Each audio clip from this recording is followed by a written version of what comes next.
Hey everyone, welcome back to our study on the prophet Amos, the shepherd from Tekoa. And we're in our second large pericope covering Amos 7:1 through 9:10, continuing the work of God. And here's the outline of what we've already looked at and what we will continue to look at. The rival contention is what we've covered in the last couple lessons. And from that, the visions of grandeur reversed continue on from that. This is all in one section because these messages are not only connected, but they also flow with each other, with the same message being communicated by Amos. And with this section, visions of grandeur reversed, the fourth vision and connecting messages that Amos relays is that of Israel's decimation, one of which that we're going to look at in this lesson. It is clear by now that Israel's upper class, leaders, and royalty have placed themselves in high standing over and against the weak, taking advantage of them. In this section, the roles begin to reverse. All right, so this is part 18 of our overall study, covering Amos chapter 8, 1 through 6, the vision of basket of ripe fruit. So if you want to pause the video here to read those to familiarize yourself, go right on ahead. All right, chapter 8, 1 through 3. This is what the sovereign Lord showed me, the fourth vision, basket of fruit. A basket of ripe fruit. This is what the sovereign Lord showed me, a basket of ripe fruit.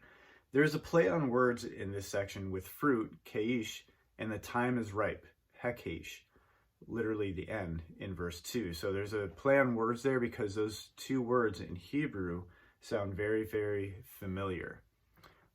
The harvest is coming, the pruning long done. So, you know, with fruit and with trees, with plant life and everything, there needs to be a pruning. And that's what had been happening in the entire book of Amos. Even though they kept on ignoring it and not returning to the Lord, the pruning was still happening. Now it's come to the point where, you know, the things were left for on their own, and now the pruning is done. Things have grown out of control, and now the harvest is ready. So now it's come to the point with Israel where, you know what, it's gotten to the point where there is no turning back. You've gotten to this point where pruning hasn't worked, and the fruit that you're giving off is not good. So now the harvest is coming. Like the vision of the plumb line, the Lord will met out what produce is good and what is rotten. Now, keep in the back of your mind that this whole time there is still that promise of a tiny, tiny remnant. Think of when the Lord is going through the produce to see what is good and what is rotten, how much of that fruit is actually rotten. And as we continue on with this section, you're going to see, wow, this is a very, very extremely dark section of this rotten fruit being meted out. The text continues, "What do you see, Amos?" he asked, similarly to the third vision. As earlier, the question needed to be asked to ensure clarity. The first two visions were clear to understand for Amos. So for the first two visions, if you recall, Amos was asked, hey, what's going on? What is this? And he was able to intercede because he understood the consequences. He understood the message, the vision that was happening there. In the third one, he had some sort of an idea of what this message was, but he didn't know the extent of it. So therefore, he was not inclined to intercede for Israel. The same thing is happening here. There's a basket of ripe fruit. He understands that it's fruit, that it's ripe, it's in a basket. But the extent of what it is, he is not sure. So he's not inclined to intercede because he does not understand it 100% fully. Amos replies to the Lord, answering what he sees. "A basket of ripe fruit," I answered. Amos answers, yet this is all he could say. In comparison to the first and second vision where Amos intercedes, the third and this vision he does not. It is as if he becomes speechless in light of what the Lord reveals concerning the fate of Israel. Now think of the process here. He gets the first two, he intercedes. He gets the third, and he's not led to intercede or anything, but the vision continues and the explanation continues, and it's not a good outcome. So now this fourth vision comes, and it's very similar to the third one, where, hey, he's thinking back to this third vision, and it gets to the point where all he can do is just answer the question, it's a basket of ripe fruit. What's going through Amos's mind? What kind of an outcome is this going to be? He gets to the point where he just becomes speechless before the Lord. The text continues, "Then the Lord said to me, the time is ripe for my people Israel. It is time for harvesting to begin. I will spare them no longer." Unlike the first two visions, and like the third, the Lord makes clear that they have reached a point of no return in their sin. "In that day," declares the sovereign Lord. This is not eschatological and does not fit here as such. The use of "in that day" points to the moment Israel is decimated rather than an end time scenario. So what the Lord is pointing to, and it could be very easy to mistake as an end time scenario here, and it has been used as such to give some light to different scenarios as to what eschatology people might believe in and are persuaded by. But here, Amos is saying, the Lord tells Amos, in that day is not end time. That day is when all of this is going to culminate into Assyria coming to conquer them and take them into exile. The songs in the temple will turn to wailing. Here a reversal starts. All right, this is where all this grandeur is going to begin to be reversed. They most certainly had songs of joy, but not for Yahweh. All right, so this whole time, they've been doing all these different practices, and they've been joyful, but not because they're joyful in worshiping the Lord. Now the sound has turned to lamentations, yet only for the start of the decimation of Israel, meaning there is much more to come. And it is very clear with this next line, which is very, very eerie sounding. "Many, many bodies flung everywhere, silence." All right, and in the English, it has exclamation points there. How can, it's very, very eerie when a word like silence is accompanied with an exclamation point. That's how deafening that silence is. It is an eerie ending. Israel goes from singing in joy to wailing in lament to deafening silence. All right, so this progression, they're having a grand old time, and then whoa, something happens. They're wailing in lament, and it gets so extremely violent and so bad for them that it gets to deafening silence. And if you remember a couple lessons ago, hey, is there anyone else in there? No, hush. We must not even mention the name of the Lord. This is what's going on. This silence is deafening them. The only response to the shame they will have is silence. They have already been spoken to and ignored it. They have no defense for themselves. They can't say anything. They can't say, "Oh, I didn't know. Well, that's just the way I am." They have absolutely no excuses. So the only thing that they can do in response is to stay silent. Also, the silence accompanied with many, many bodies flung everywhere means they're dead. They don't have anything to say. The silence is twofold, therefore. They've been decimated to the point where they are dead. They're silenced. There's nothing for them to, they're not capable of saying anything. Whereas the small remnant, they're still a part of it. They are the ones that cannot bring themselves to say anything. The silence also echoes Amos's perpetual warning that exiles will be taken away, but more so because of the many, many bodies that were disrespectfully left where they fell, flung everywhere, to decay in a haunting finality. All right, and that brings us to verses 4 through 6, the fruit of arrogance. Continuing with the image of the fruit, the basket of ripe fruit. Proceeding the vision of the basket of fruit, these verses reflect what is harrowing and full of arrogance, as the Israelites had been pursuing selfish gain with their own fruits. All right, the text reads, "Hear this, you who trample the needy," which has been evident based on what Amos has already revealed, "and do away with the poor of the land." Israel's involvement in human trafficking was already revealed, but further reveals more. All right, what have they been doing even more than human trafficking? They would do away with them by selling them because they were no longer useful for the land. They would just have them killed to avoid their responsibility to the poor as an Israelite. All right, there's this human trafficking going on. Let's just take the poor and use them and then sell them. And even if we can't sell them, we'll just kill them off. All right, and the vision continues saying, and they had a lot of hypocritical excuses. Where chapter 4, 1 through 3 addresses the cows of Bashan, here the tradesmen are now the focus. All right, the economy has evolved into a harrowing means for thievery, all generated by the same selfishness that is found in chapter 4, 1 through 3.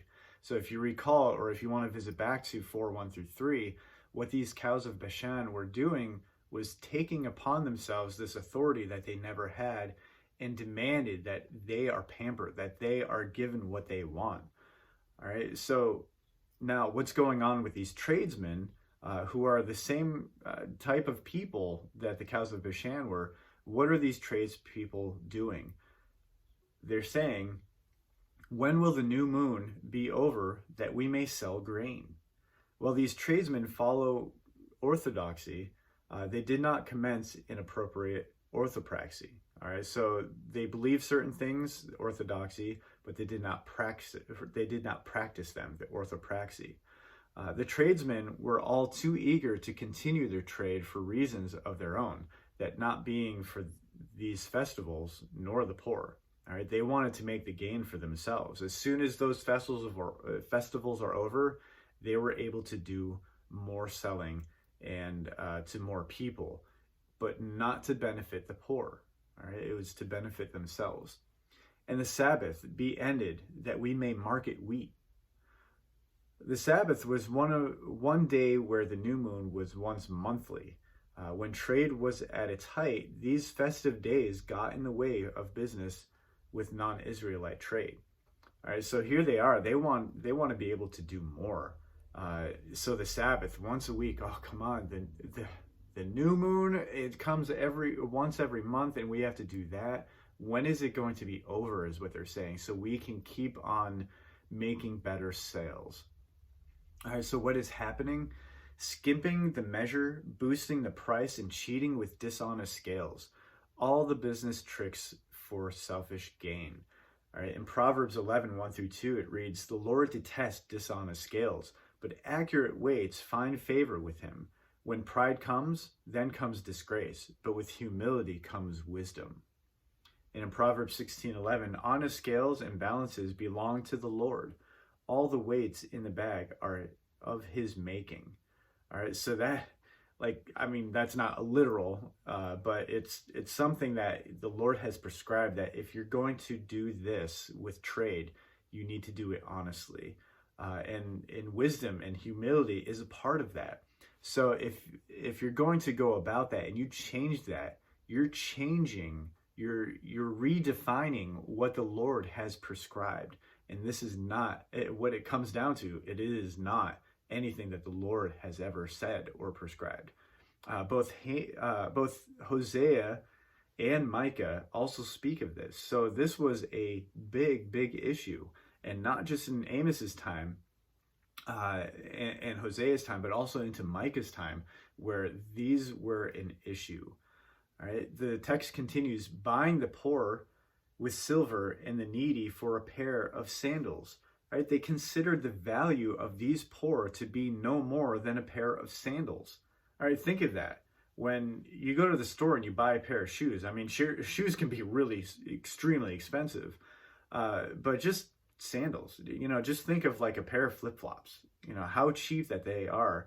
And here we are, here's Israel, they're the same price as a pair of sandals. Like how how horrible is that to think of another human life to be worthless, no more expensive or not even priceless than just a pair of sandals. That's what they're equating them to. And they continue selling even the sweepings with the wheat.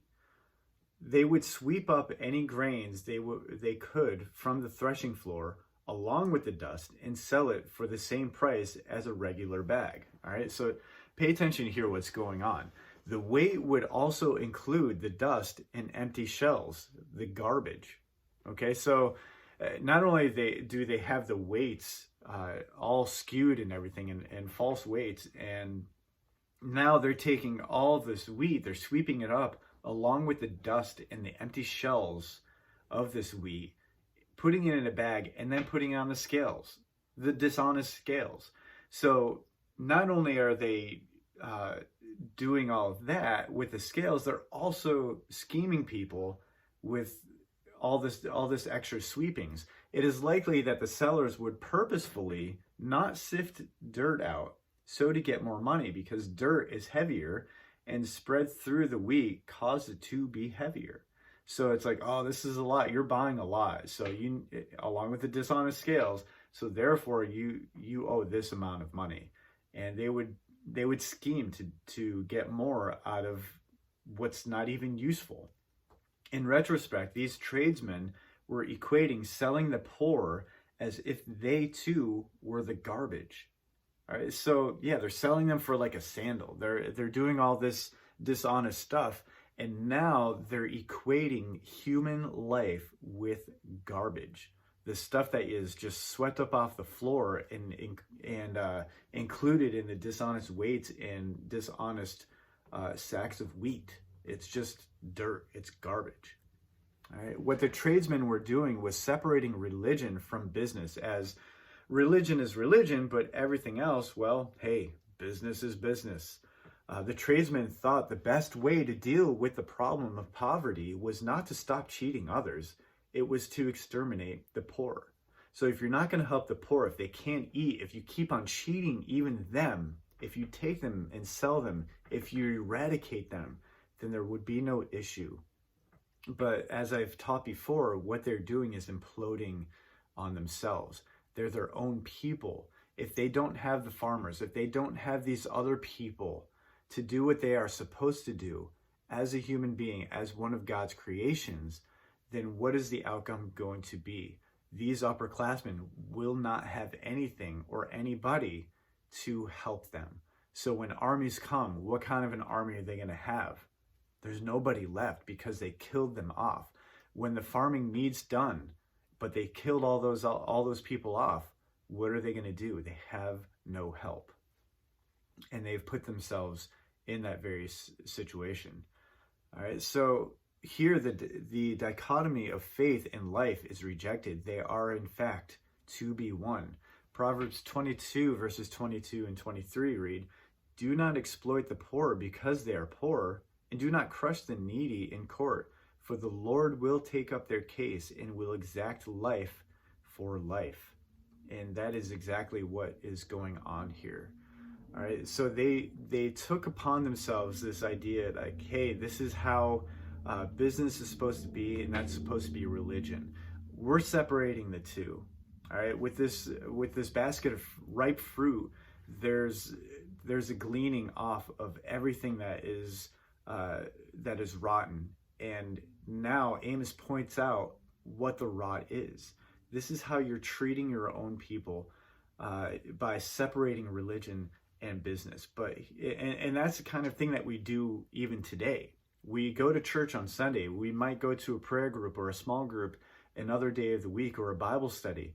But the rest of the week, when it comes to work, that's work. But here, what's going on is that they're separating those two, causing more issues, more chaos, more destitution. What needs to happen is we need to bring these two things back together in order for good works to be done, or good religious works to be done. A.W. Tozer, in The Pursuit of God, he writes this: It is not what a man does that determines whether his work is sacred or secular. It is why he does it. The motive is everything. Let a man sanctify the Lord God in his heart, and he can thereafter do no common act. When we go to work, when we go about our everyday life, whatever we're doing, as long as the Lord has sanctified our hearts, as we do things for the Lord, as we do it because we love him, we are therefore not just doing any common act. We are glorifying God and we are worshiping him. We cannot separate religion and work, because work, no, it's not a secular thing. All right, God has called us all the way back in Genesis, before the fall, to take care of things. He gave Adam work. Name these animals. That's work, church. And here we are separating religion and work, religion and secular things. You know, we label things sacred and secular. We need to stop doing that and start, just whatever we're doing with our hands, that is sacred. And we are not doing any common act. We are doing supernatural things when we are putting the Lord at the forefront of it. All right. So as we go into questions for reflection, think about how much reverence we have for the Lord when it comes to what we do with our everyday life. All right. Have I ever become speechless in light of the Lord? Do I understand the Lord as an untamed lion? Do I tend to evade that and over-focus on only the goodness of God? Are there any areas in my life where I fall short of God's glory? Do I recognize and respond appropriately to what Christ has done in place of what I cannot? How can I therefore live in light of God's gift of salvation? All right, thank you for listening in, and hope to see you out there. God bless.